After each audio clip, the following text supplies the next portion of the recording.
Well, what's good in the web?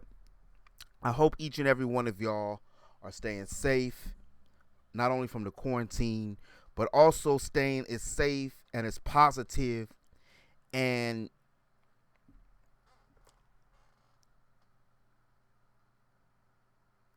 as free as you can from the disease that humankind has known as racism. And this is a slight little different video than I normally do.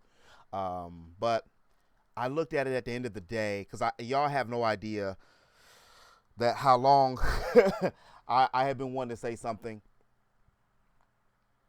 and I didn't really know how to sum everything into words because as a black man in America, as a black man in the world, I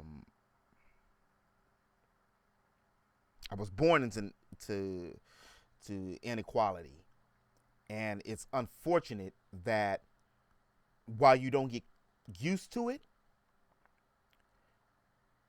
you accept it as an everyday norm or occurrence. Seeing someone that looks like you, smells like you, walks like you, talks like you, could be somebody you know, or could be you, murdered with no repercussions, no recoil, no ifs, ands, buts, charges, or anything about it through a system that is set up in all aspects for you not to win is a very frustrating and demeaning situation. I went over the weekend. I had super plans, if y'all remember, and I appreciate y'all for being patient with Otaku and Chill. I had some Final Fantasy stuff to drop, but with the riots, a pandemic still, which we forget, and revisiting the video of George Floyd, um, it broke my heart again.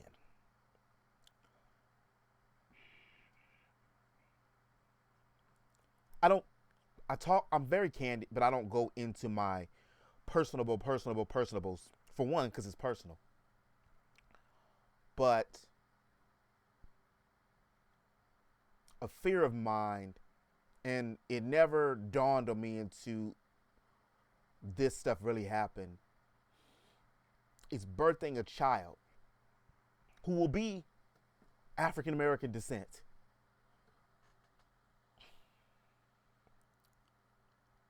in a world where you're born as world enemy number one is very disheartening.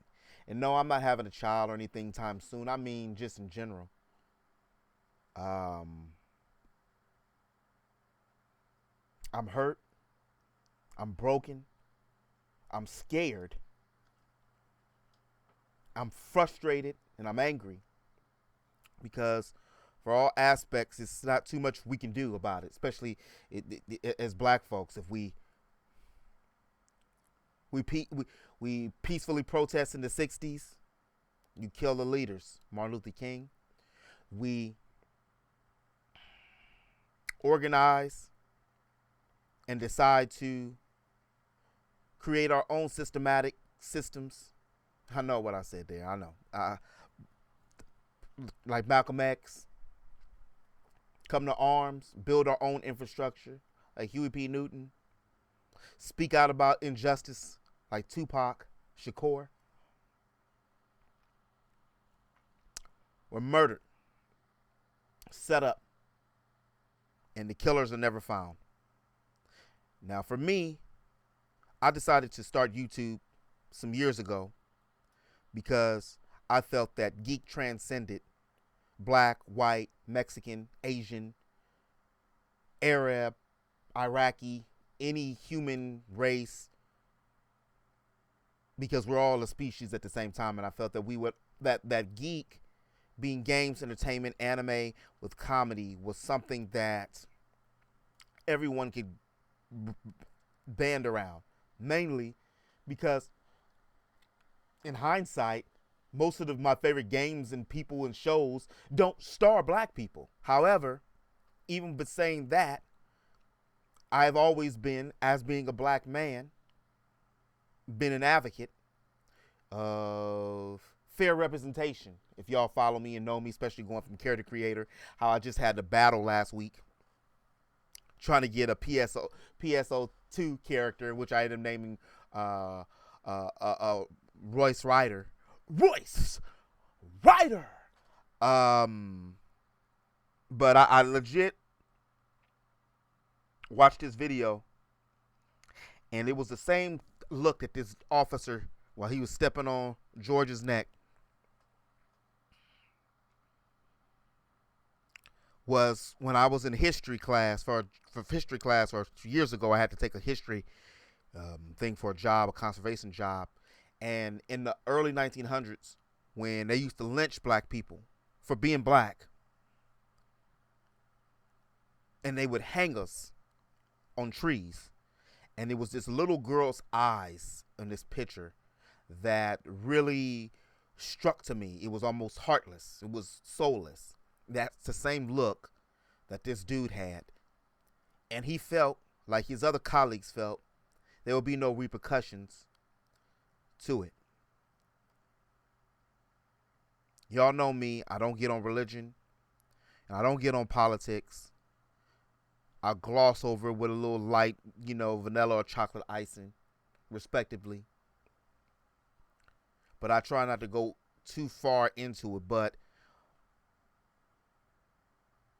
as a black man in America, for many of my Latino, Asian, white brothers and sisters and friends who don't understand or know or have the experience of knowing, it's a constant fear or chip over your shoulder, because you never know that you could be George. You could be Oscar Grant. You could be Ahmad. You could be walking or doing what you want to do, or just anything, and you can be the next statistic.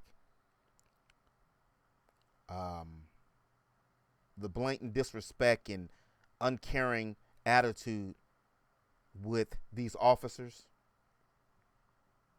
and many of people in the community, which has seemed to be resurfacing in these last few years, and an administration that doesn't give a shit about it, they gloss and coat over that as well, is not only inhumane, but it's preposterous. I don't believe in riots,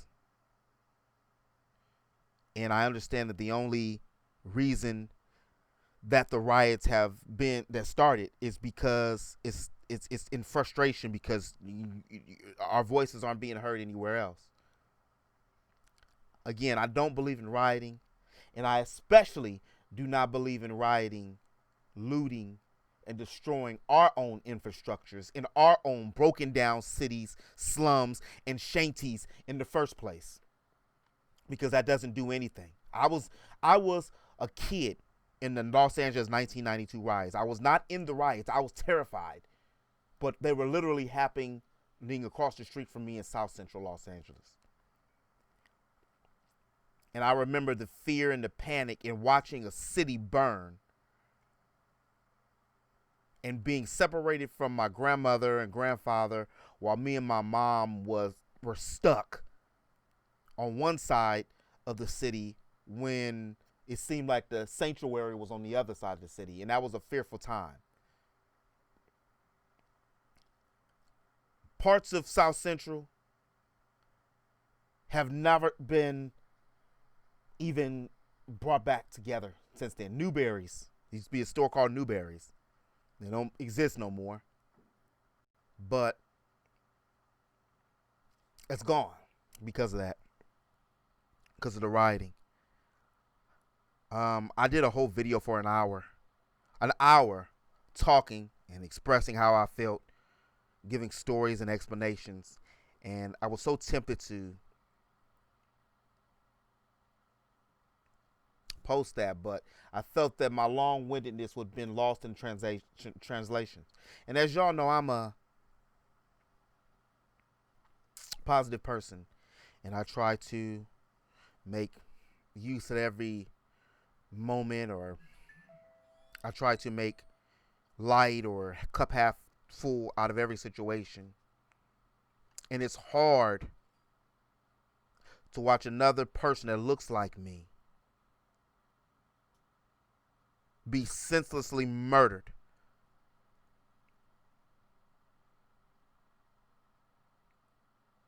With no equivocations, no justice. So cold hearted. A 46-year-old, he's not that much older than me, in broad daylight. And it takes 4 to 5 days for the officer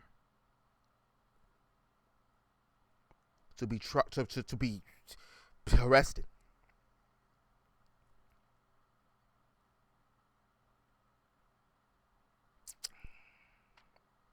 Again, for those of y'all that know me, I've talked about it multiple times. As being a black man in America, there's different rules and contexts that you have to, or situations, not contexts, this is different rules that you have to abide by. Some of us follow them, some of us don't. Some of us are angry and bitter. Why should I have to not wear a hoodie going into a store? And this is a free country. That's true.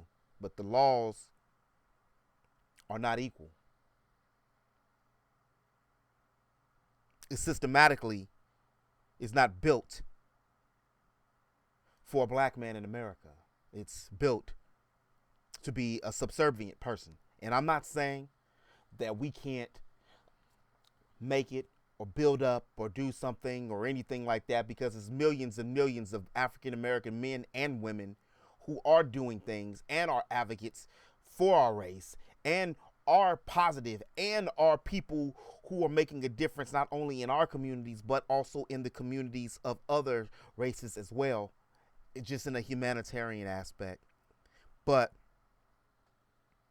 the disproportion between 13% to 60 something percent of our white counterparts is ridiculous, and it's preposterous to compare the two.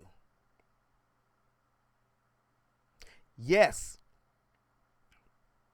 the percent with white people that get killed by cops is more, because there's more white people in America than there is black people. However, the prison industrial complex, which is rooted to systematically garner money for rules that are unjust and target certain individuals that look like me, and has been going on for years, decades, is ridiculous. And it needs to stop.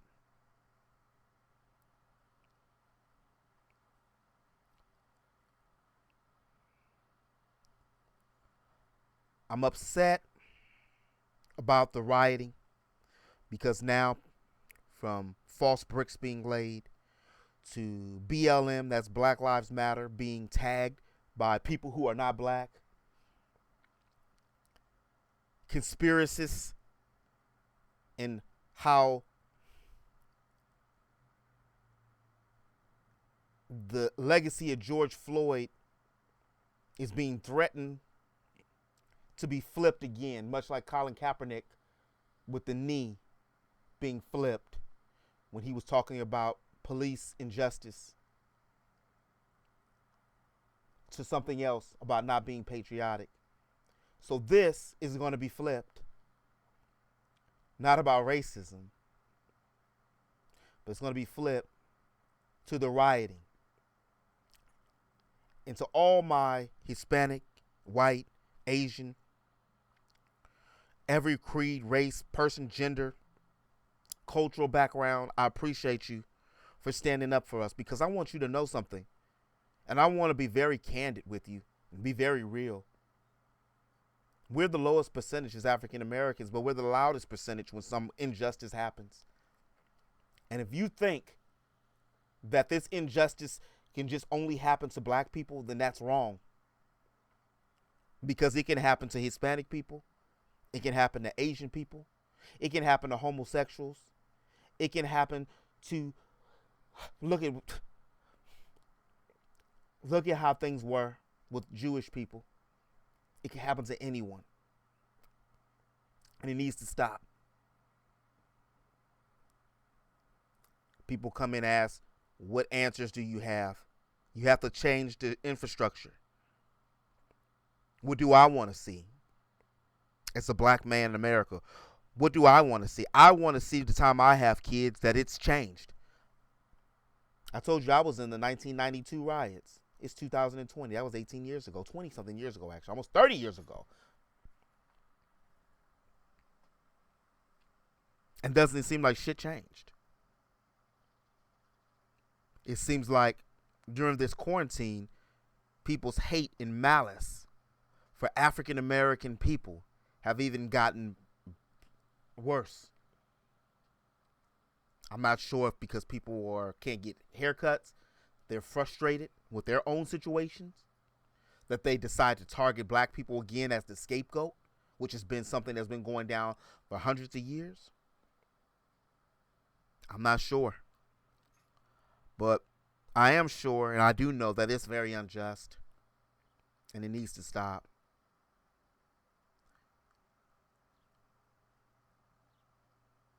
We need laws, and we need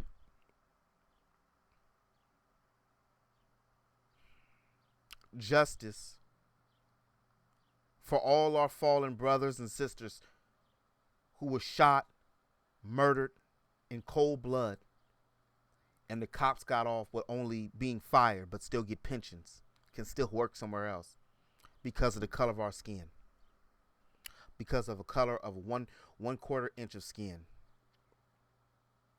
It's not right.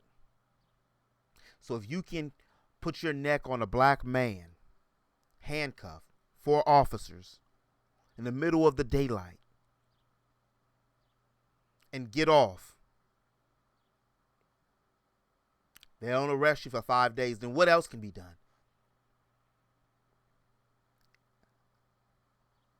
The prisons are filled with black and brown people. And this is no excuse. I'm not making excuses. I haven't had any excuse here. I know I'm being very real with the situation now, but this is a real situation. This is something that we as humans, as people, don't like to talk about. Because culturally, mindset, we don't care about things that don't affect us. But this is a human problem, and it affects each human. It affects each human. Because as another human, the only things that separates us are the colors of our skin and where we come from, and maybe language. But we bleed the same color blood. We can have children amongst each other. You can take my heart and put it into a white man's heart or an Asian woman's body, and it will function because we're the same species.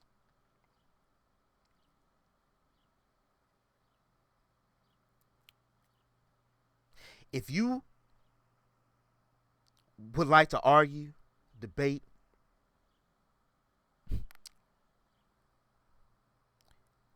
or give me the all lives matters, all lives do matter. But we're not talking about all lives matter right now. We're talking about black lives, which have been cut short again and again and again and again, just simply because they're black lives. It's ridiculous. You can leave. I don't need you. I don't want to argue about it. I'm not arguing about it. I'm not going into a full discussion about how the police system is and what. No, I'm not doing any of that because you're wrong. I'm not about to do all that. You're wrong. Another person of color, a black person, has been slaughtered.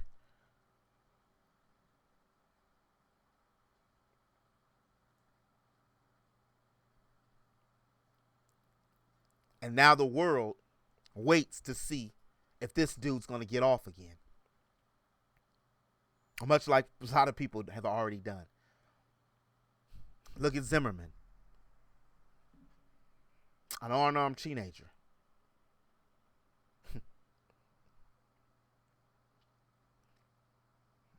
And it's frustrating. So again, for all of y'all, I apologize.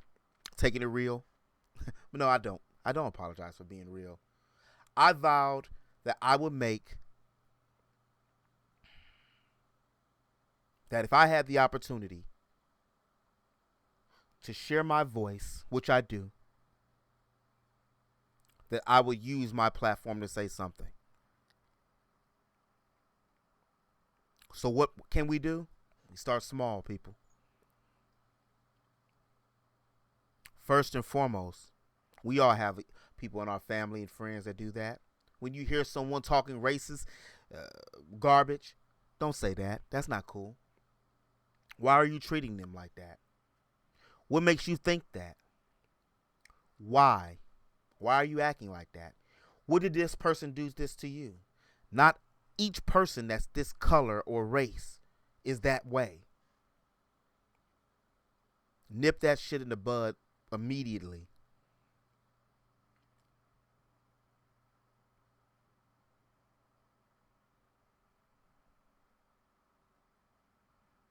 We need to fix the infrastructure of the prison industrial complex.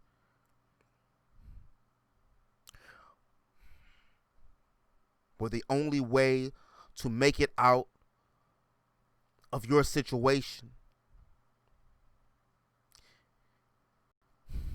is to sell poison to your own people that was given to you by another people.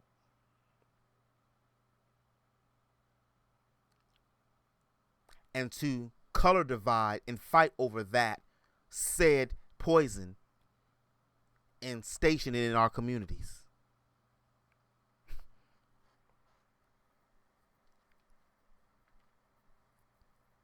This is how I went on talking for an hour. But I don't want to talk for an hour. I wanted to get on here and let you guys know my feelings with it,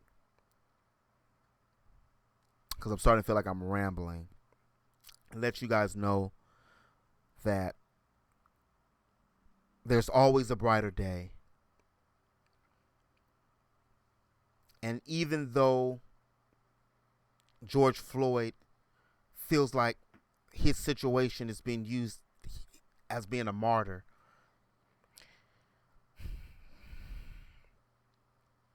we can learn from this, not only as black people, but white, Mexican, Asian, just that the system is broken. And it needs to be fixed. This next generation, if we can my generation can set it up to help, this needs to be fixed. Our children don't need to be seeing this anymore. It's too much other stuff going on in the world for us to keep on hunting down each other. And this whole black people as the crux, as the villain of the world for no reason. It's just old. So I pray that each and every one of you stay safe, not only from this disease of racism, but also from the pandemic, which is still here. I'll have a video up later. And I appreciate your support for everyone that's been there. And we'll continue to smiling, continue to grind, continue to dream, continue to keep pushing forward. One person can make a difference. One person saying, no, that's wrong, can save a life. I'll holler at y'all later.